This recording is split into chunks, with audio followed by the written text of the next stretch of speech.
Welcome to the CBS Radio Mystery Theater Archives, the only YouTube channel which has the original classic episodes of the CBS Radio Mystery Theater in order with no ads. Thank you for listening, and now, enjoy the show.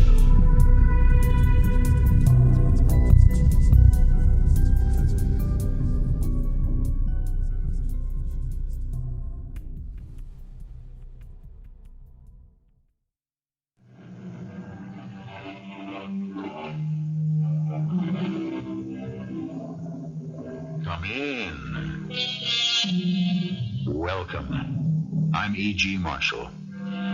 Revenge is an attitude of mind peculiar only to the human species.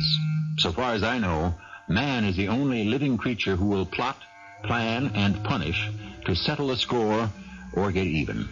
However, what is somewhat surprising is that the avenging angel of our story is a lady who had no enemies and had everything. Well, almost everything. My foot. May I be of assistance? I've turned my ankle on the gangplank. Well, I think I can help you, madam. I'll just lift you. What are you doing? Put me down. I don't even know who you are. Now, please don't make a fuss, dear lady. There's a whole line of passengers behind us, waiting to get off the ship. So embarrassing. Just place your arms about my neck and hold on. I wouldn't want to drop you in the water down there, especially since we have only just met.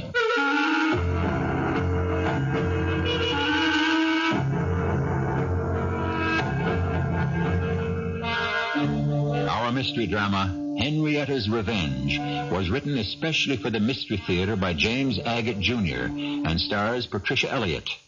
I shall return shortly with Act One.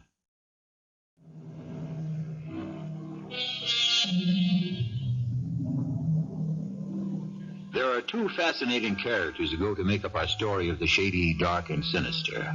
One, a lady very high up in the world of big business. The other, a man who lives by his wits, who in gambling circles is known as a low roller. What is another name for that? A born loser. We'll meet him now. Sergio? Go away, I'm hot. I want to see you. Now. Can't you wait till this spin is finished? You'll never win back what you've lost, Sergio. We're tired of you playing with our money. Come into my office, Sergio. We have a little talk to have, huh?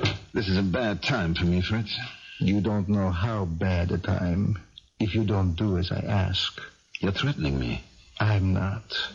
But Hans, who is standing behind you, has his right finger on the safety catch. Fritz, what is there to talk about? A little matter of $25,000. Not cruceros. We want to be paid. All right. How much time have I got? 2 weeks. Don't be insane. How can I come up with $25,000 in 14 days? If I could have raised that, I'd have doubled my bets and not be in this fix. 2 weeks is impossible. That's too bad. Fritz, ask yourself, is it better to wait a little longer and get what I owe you, or dispose of me and get nothing? Mm-hmm. How long do you need? 4 weeks. No, 31 days. 1 month from today, January 13th, I shall be back here in Rio with every penny of your $25,000. I'll propose it to the boys. Where are you getting it, Sergio? How else?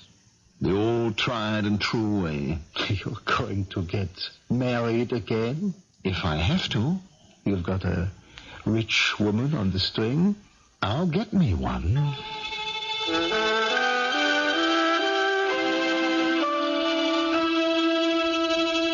Mr. Hayward, I hope I'm not late. No, Miss Tufts hasn't arrived yet. You're from the Savannah Tribune, right? Yes, that's right. I hear Miss Tufts is quite a gal. Well, I told your editor on the phone yesterday I can't guarantee she'll give you an interview. You are Tom Hayward. You're her personal secretary? Hayward. Hayward. Right. Do you find it awkward working for a woman? No, not in my case. We get along very well. So you wouldn't be against it? Well, it depends. On the bio I dug up, let's see, Henrietta Tufts was top honor student all the way through business college right here in Savannah.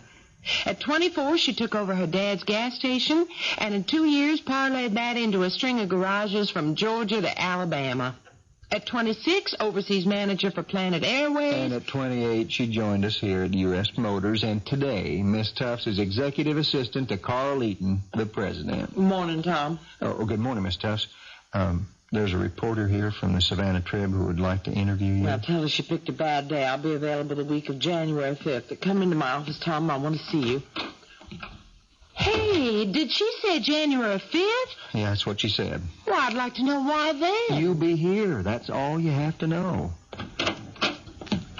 Tom, we have a pile-up of work today. What's with January 5th? That's when I come back from the cruise. You booked it. You ought to know. Who sent this box of flowers? I don't believe it. Yellow roses. I'll see if I can locate a vase. Oh, you stay right here. There are 10 girls out there who can come up with 10 vases if I tell them to. Aren't you curious who sent this box of long-stem yellow roses? I think I know where I can find a tall vase. Tom, I said stay. Oh, no card. Don't you hate that? Darn it. Now I don't know who to thank. Happy birthday, Henrietta. Tom, you did. Well, it was Jill's idea. To send me roses today? What a sweet thought. You got yourself some fiancé there, Tom. Jill Kramer. Detective. Sounds good. When's she getting her badge? Detectives don't wear badges. You know what I mean. When? Well, as soon as she takes the exam. Now, remind me to send her something. So, she'll be a police detective. And then what? Well, hopefully we'll marry. Oh, Tom. I envy you. I wouldn't say this to anyone else in the world. But in the past year, you've handled so many confidential matters that we both know it isn't just a boss-secretary relationship. I'm jealous of you. I really am. Henrietta, there must be thousands of women who'd give anything to be at that desk. And who knows where it'll lead. For you, U.S. Motors might be a small step to the U.S. Senate. Don't cheer me up. I don't like it. Today I woke up. Another birthday. Darn it. I felt so sorry for myself. Boss, why do you make such a production out of it? It happens to be the big 4. 4-0. That's what bothers me the most. What? Being 40 years old? Don't slough it off like that. It's half a lifetime. Besides, I don't know how to say this exactly, but, well, being a bachelor, I'm living half a life. That's the truth, Tom. Henrietta, don't say any more or we'll both be embarrassed. I used to think I'd never find anyone to share my life with. I'm 35. I had to wait 10 years till Jill came along. If I hadn't been sinking off Belle Isle, I might never have met her. You never told me that. Yeah, I grounded myself on a rock, and here comes a police patrol boat, and who should be in charge but a policewoman? A girl. It was Jill. I was so embarrassed. You get so doggone lonely. Round 4, saved by the bell. Miss Tufts' office. Tom, is Henrietta there? Yes, sir. Right here. At the big boss himself. I'll be at my desk. Good morning, Carl. What's good about it?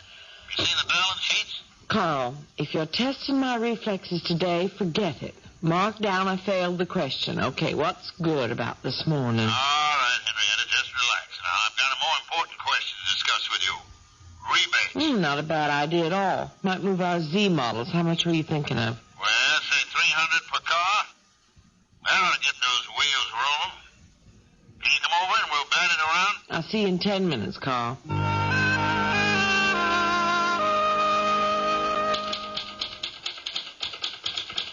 Tom? Oh, I'm sorry. I didn't see you. Carl's just come up with a brand new idea to move our Z models. Rebates. Well, did he now? What a splendid notion. Now, I wonder how he happened to dream that up. It is now Carl Eaton's brainchild. You've only been saying rebate the customers for months, since October. No. Thank Jill for me. Those roses sure help soften the 40 blows. Oh, the travel agent. I've done that. Your cruise is confirmed, leaving Savannah December 10th, so relax. That's why I'm taking 3 weeks off to relax. Can't you just see me? Lying alone on a deck chair or all by myself on a tropical beach. That's me. Henrietta Tufts. Independent as a hog on ice. The gal who's got everything.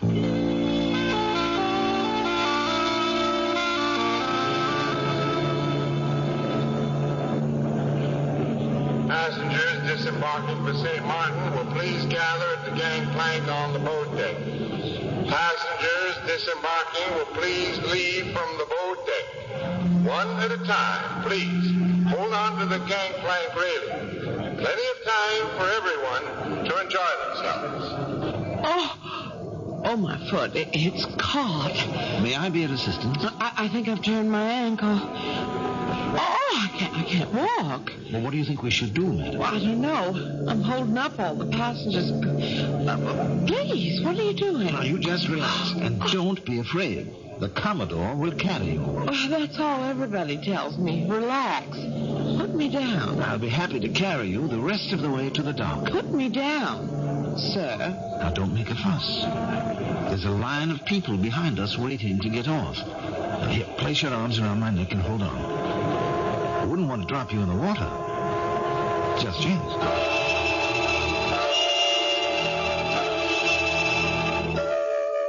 There now. Doesn't that feel better? I feel so stupid.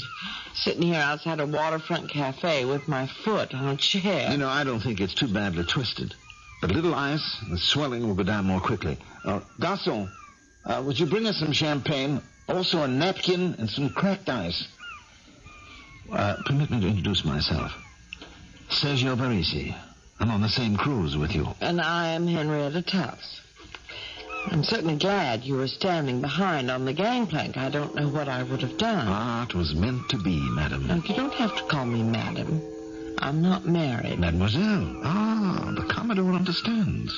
You are not married at present. Who is this Commodore you keep talking about? The Commodore? He is me. I am the Commodore. Of a ship? Oh, of many ships, my dear. A fleet of oil tankers. But that is only bread and butter. Actually, I'm Commodore only of my yacht and a few sailboats which I race in Bermuda and Sydney and Newport. A little sport, nothing. Merci, garçon. Now, you shall see, Mademoiselle Henrietta, the Commodore is also a doctor. Take a handful of ice, place it in the napkin. Now, this will be cold on your ankle, so please don't be shocked. Tie the napkin gently, very gently around your foot. And by the time we have finished the champagne, your foot, you won't feel it at all. Mr. Varese, after a bottle of champagne, I might not feel anything at all. Mr. Varese, could I ask why you are being so sweet and attentive to a complete stranger? Because I have a feeling that you are going to be very important in my life. And my feelings are very seldom mistaken.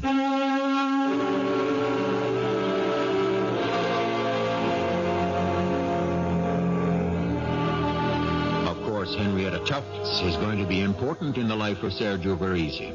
He can tell by the way she is dressed that this is no poor girl out for the one cruise adventure of her life. And Sergio is an expert in spotting those who the confidence gamesters call a mark. And he can do it more quickly than any other golden fleecer. I shall return shortly with Act 2.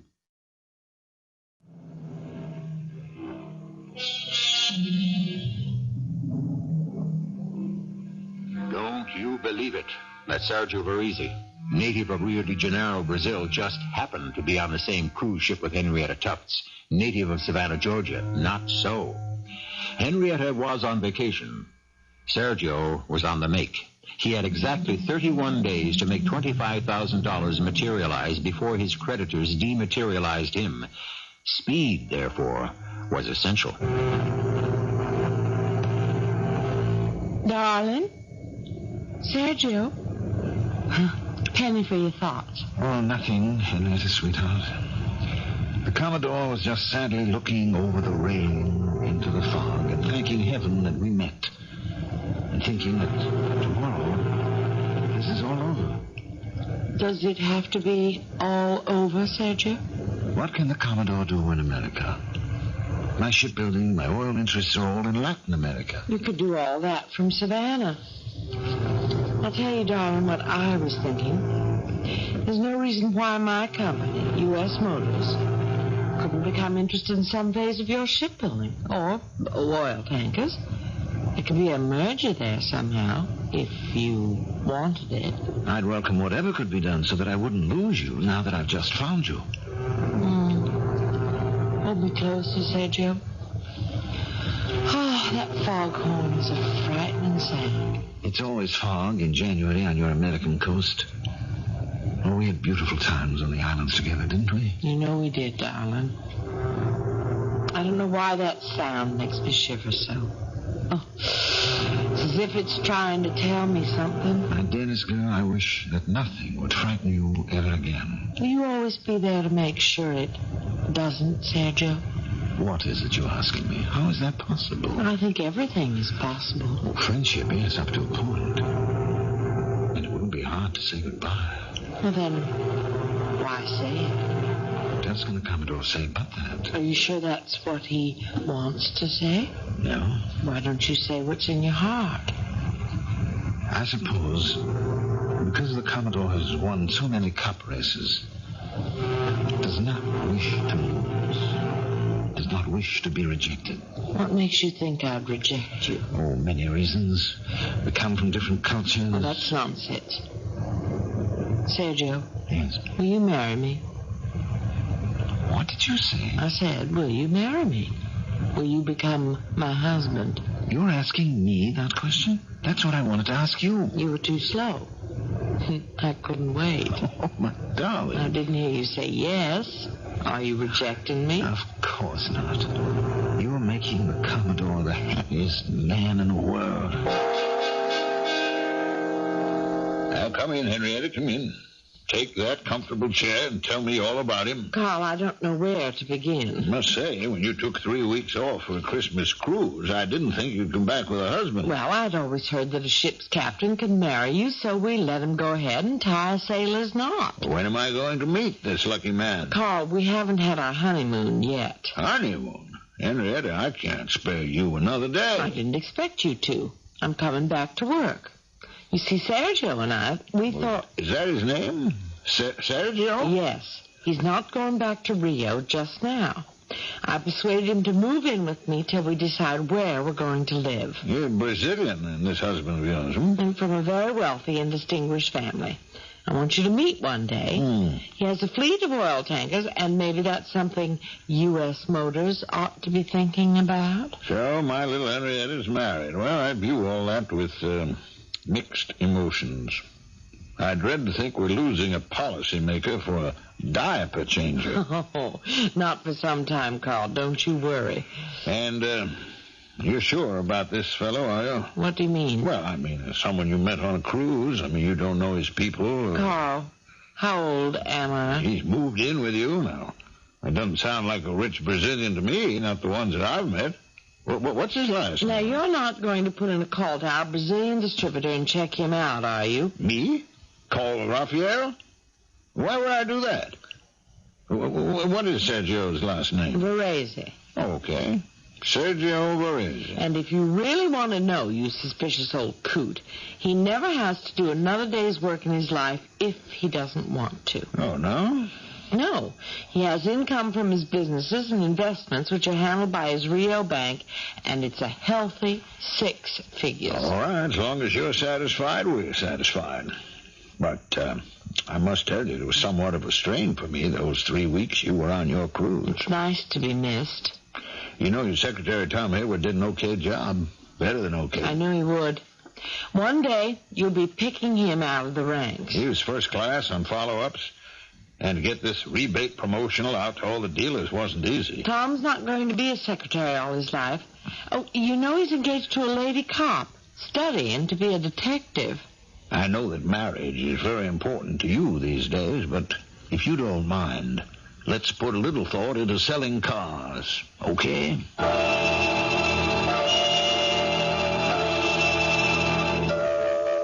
Jill, I don't like it one bit. Tom, the fire's dying down. Will you take care of it? Did you hear what I said, Jill? Tom, I really don't want to hear any more about Henrietta Tufts' private life. Jill, I tell you, the man she's married to is an out-and-out con man. Do you expect me to believe that a woman with all that executive savvy has been snowed by some Latin gigolo? What hard evidence do you have? Already you sound like a detective. Detective Sergeant Jill Kramer to you. You got any facts? Well, Friday I made out 3 checks to Sergio Varese, totaling $35,000 as she asked me to. When I said to her, "Hey, what's this?" she said Sergio hadn't received his monthly remittance from his bank in Rio, and he was putting a down payment on some drilling equipment or something like that. What do you mean, something like that? Well, she was awful vague about what the money was for, and I got the impression she didn't know herself.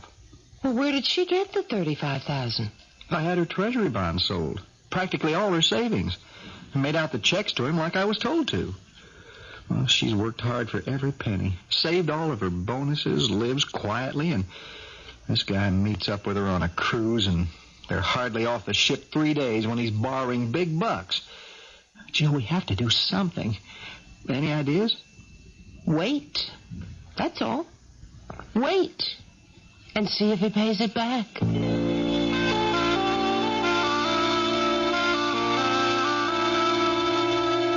Sweetheart, I hate to do this with every fiber of my being, but I just got a cable today, and they tell me that $35,000 isn't enough. They want 20 more. But I'm not going to ask you to do anything. I'm a valued customer of Texas Tool and Die, and for years they've been supplying us with rigs. They can't accept what I've sent them, then the deal is off. You throw up the whole venture because they want a little more money as down payment on oil drilling equipment? It isn't the money, darling. It's the principle of the thing. I will not be held up by these crooks. I've written my brother and my father and mother. I've told them I'm not so sure that I care to remain here in a country where this is the type of treatment you receive. What do you mean, Sergio? You'd go back to Rio? What about me? What about us? Well, you'd leave America and come with me, of course. I would. Well, it's foolish pride, I know that. 20,000 they want more. I mean, what's 20,000? A drop in the bucket. The Commodore laughs at such things. It's the principle of it, Henrietta. Sergio, I won't have it.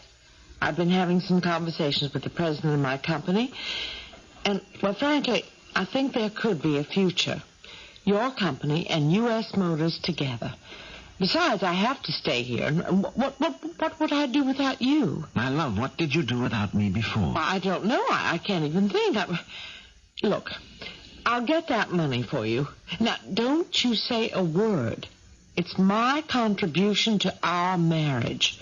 Anyway, by the end of the month, your bank will be sending you... how much? 75, conservatively speaking. So, there. What do I risk? I can easily get another 20 through the firm. They know I'm good for it. That easily? Really? For an emergency? Oh, you may not realize it, my love, but your little American wife is worth quite a lot to U.S. Motors.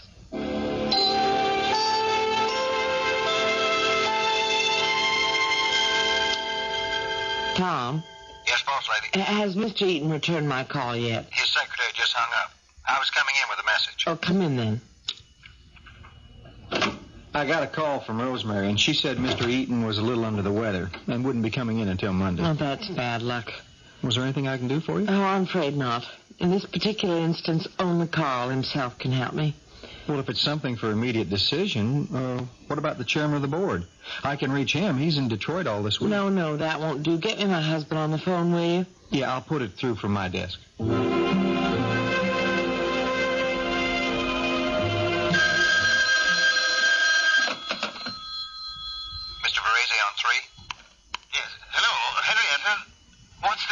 Darling, I want to come home and talk to you. Will you be there? I'm leaving the office right now. Yes, of course. How did you make out with the money? I'll tell you when I see you.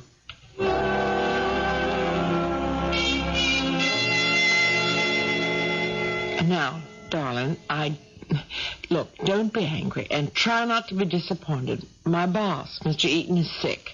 He won't be back in the office before Monday. I need his approval before I can apply for a loan. Now, can it wait until Monday? Let's forget it, shall we? Everything. Cancel the order for the drilling rigs. I'm not having you put to such trouble waiting on this man for permission to borrow money. It's demeaning.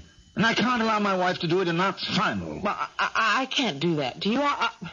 Look, I know, but I will get to the chairman of the board. By Friday, you will have everything, the whole $35,000 you wanted. Don't you understand? Sergio, darling, I love you, and I don't want you to be unhappy.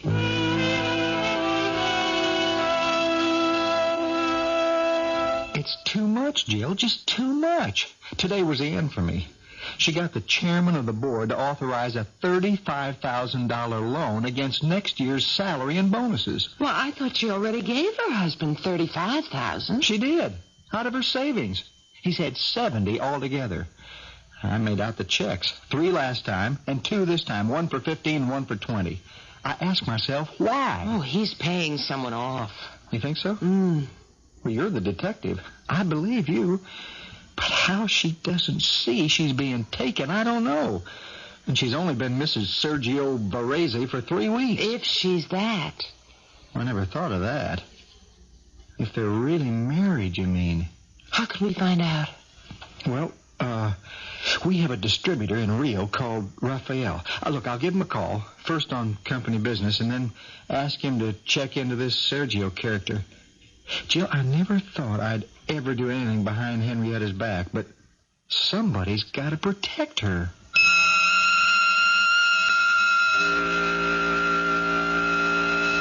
You think it's her own fault, do you? How could Henrietta marry such a man on such short notice? On the other hand, didn't our Latin lover bring love into the lady's life? Surely that's worth something. It is amazing what a woman in love will stand for, but only up to a point. How far she will put up with him, we shall find out when I return shortly with Act 3.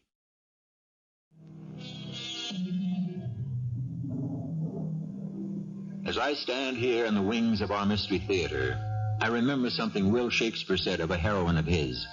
If thou rememberest not the slightest folly that ever love did make thee into, thou hast not loved.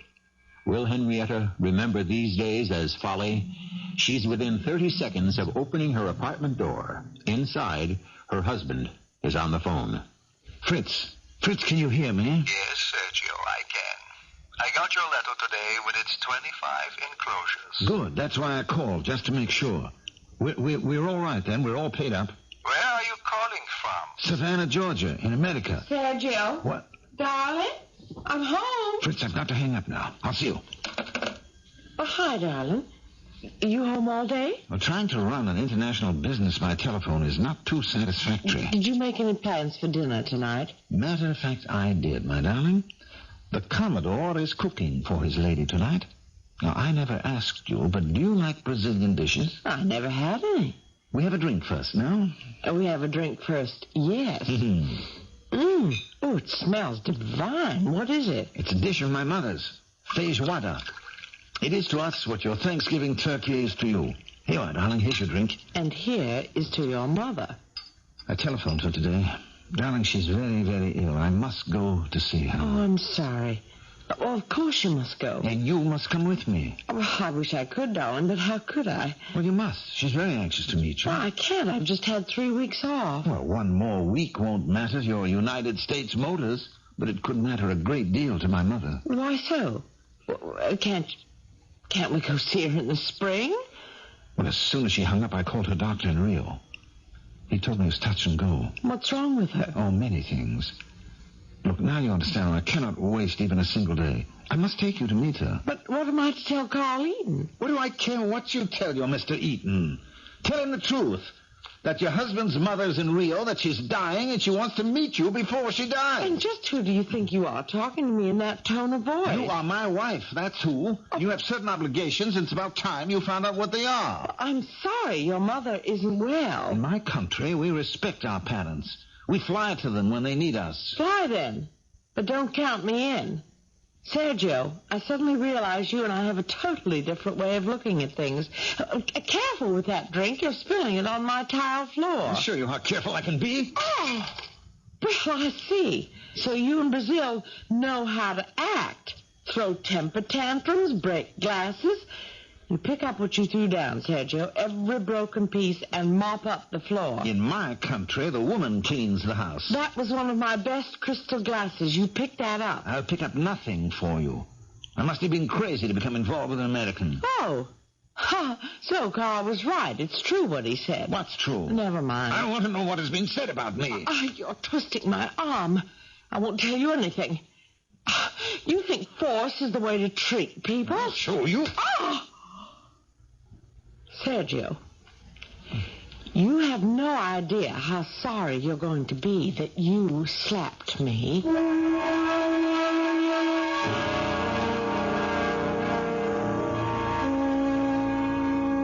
What do you mean, Tom, that Henrietta just up and left for Rio? Mr. Eaton, I'm trying to explain. I talked to her husband. He said his mother was very ill, and they decided to go to Rio and see her. But Henrietta just took 3 weeks off. Now, why didn't she call me and say something? It's just not like her. I've been worried for days, Mr. Eaton. So I called Mr. Raphael in Rio. I asked him to check Varese out. I was just bringing you his cable. Yeah, I see that. Confirmation. There is a Mr. and Mrs. Sergio Varese listed in the Rio directory. Raphael. Well, is that him and a wife? Or his mother and father? Well, just what I was wondering. Well, Tom, tell you what I want you to do. I want you to follow up on this any way you can. Don't care what you do, how you split your time between investigating and work here or whatever it costs. Well, my fiancée is with the police department. I know that. I mean, since Henrietta's married, she's just not the same girl. It's too valuable to the corporation for us not to keep track of her.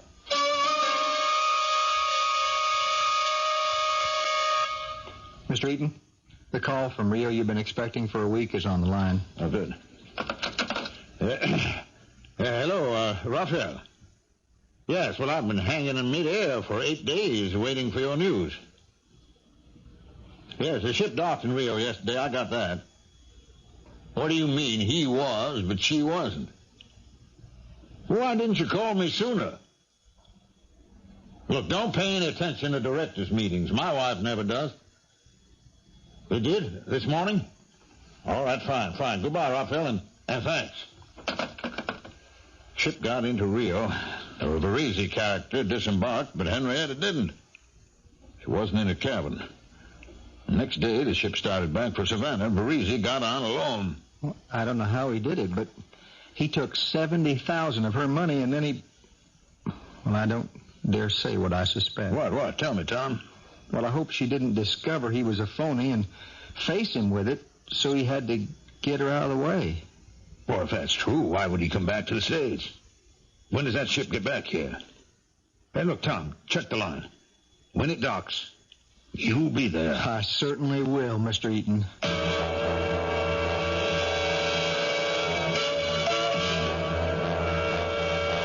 Come in, you two. Kramer, is this your boyfriend? Yes, Captain, Tom Hayward. And he's just as determined to get to the bottom of the Henrietta Tufts mystery as we are. The woman who married the foreigner, yeah. And then went off with him to Rio without telling her boss. Well, she's hardly a missing person, Kramer. Now, what'd you want to see me about? Well, the ship got in yesterday morning, but it docked 2 hours before schedule. And when Tom and I got there, no Henrietta. And no Sergio Varese either. Captain, I'd like to request permission to examine the cabin they were booked on. Well, I don't see why not. And I'd like to go back to the apartment Henrietta shared with her husband and search further. If you can get a warrant from a judge, fine. Otherwise, I don't know anything about it. You didn't ask me. Kramer, the more practical experience you can get before they make you a detective, the better. Keep the department posted. Yes, sir.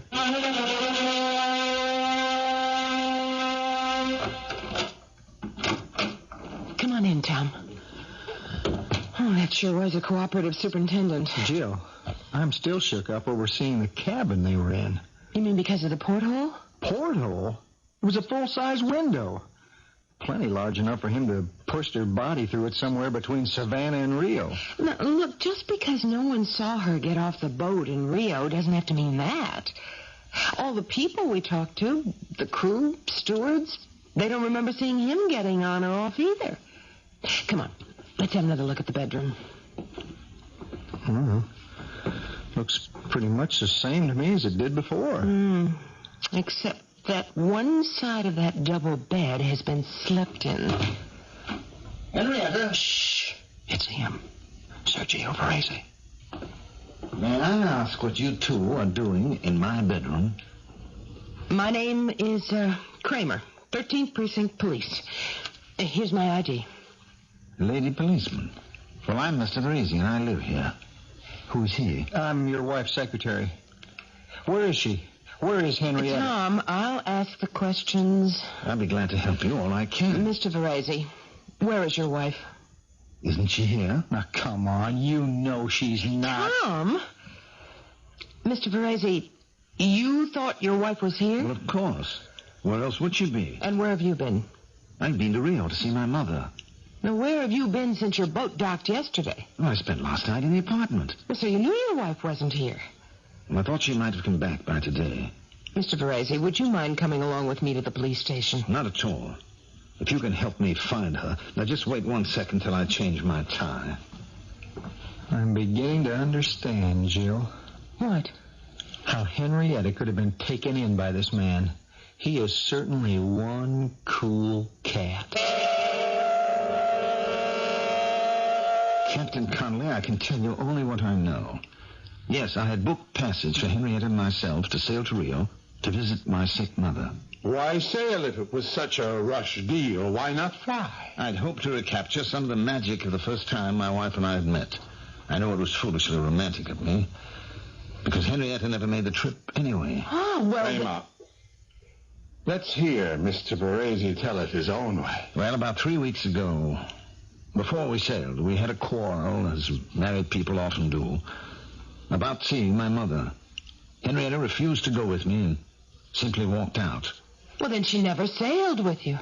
Mr. Varese, I put it to you. Your wife did not quarrel with you, and you are not expecting her here in Savannah. Well, what do you think happened? You think I killed her? Why do you say that? Because the inference is obvious. If I killed her, where is the body? Your wife is very much alive, and at this moment is in Rio. Mr. Varese, you already had a wife when you married Henrietta Tufts. That much we know. But, Captain, why hasn't Henrietta shown up yet? Give her time. But if she doesn't, Captain, are we going to charge this man with bigamy when the real charge should have been murder? Kramer, this time, Mr. Varese, there are no charges against you. We're in touch with the police in Rio, and if the information we have proves correct, you will be charged with bigamy and deported.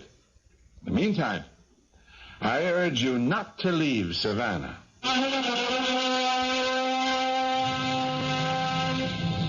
You know, Jill, I used to come down to this airport a lot for the company, picking up VIPs, seeing Henrietta off on her business trips, but I never felt as rotten as I do now. Oh, Tom, I can see one of the marshals from here walking back from the plane. The other one's riding with Varese, and we'll turn him over to the police in Rio. He's gotten away with murder. That's what it is, pure and simple. Oh, you have to understand how the law works, Tom. There was no body, no evidence of foul play, just our suspicions. All we know is that Varese has a wife in Rio. I think we better head back to town. Captain Connolly will be asking for my report. Jill, honey, if you don't mind, I'll hang around the airport for a little longer. I used to go to the VIP bar with Henrietta for her last-minute instructions and a drink. I feel like having one now. Sure, Tom, I can understand. I'll see you tonight.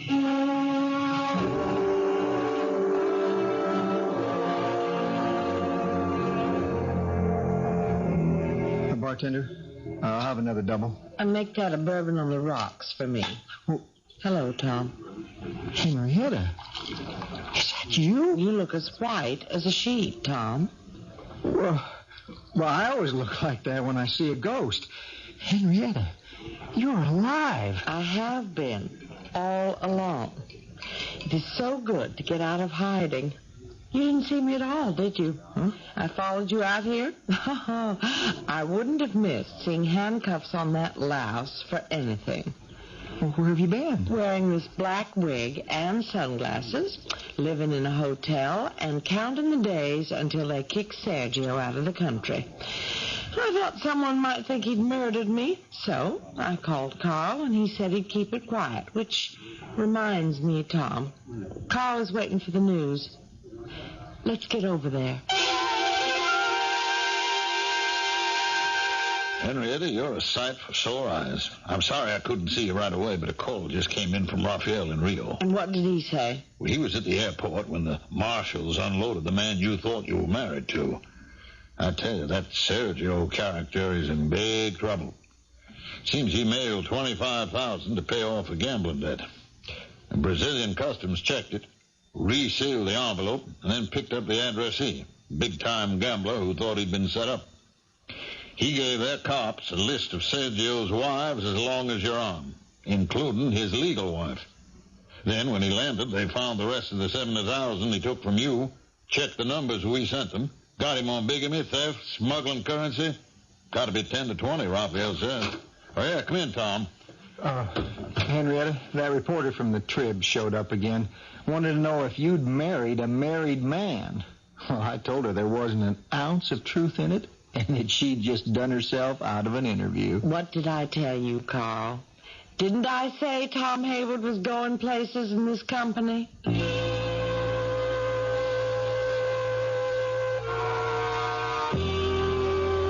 Sergio Varese was quite indignant when he was searched upon arrival in Rio. He had $50,000 hidden in a money belt. Since he'd already paid his gambling debts of $25,000, 5 of that 50 was his own. But no one believed him, and it was all confiscated. And that reminds me of 2 jokes by my favorite playwright, which I'll be happy to share with you when I return shortly.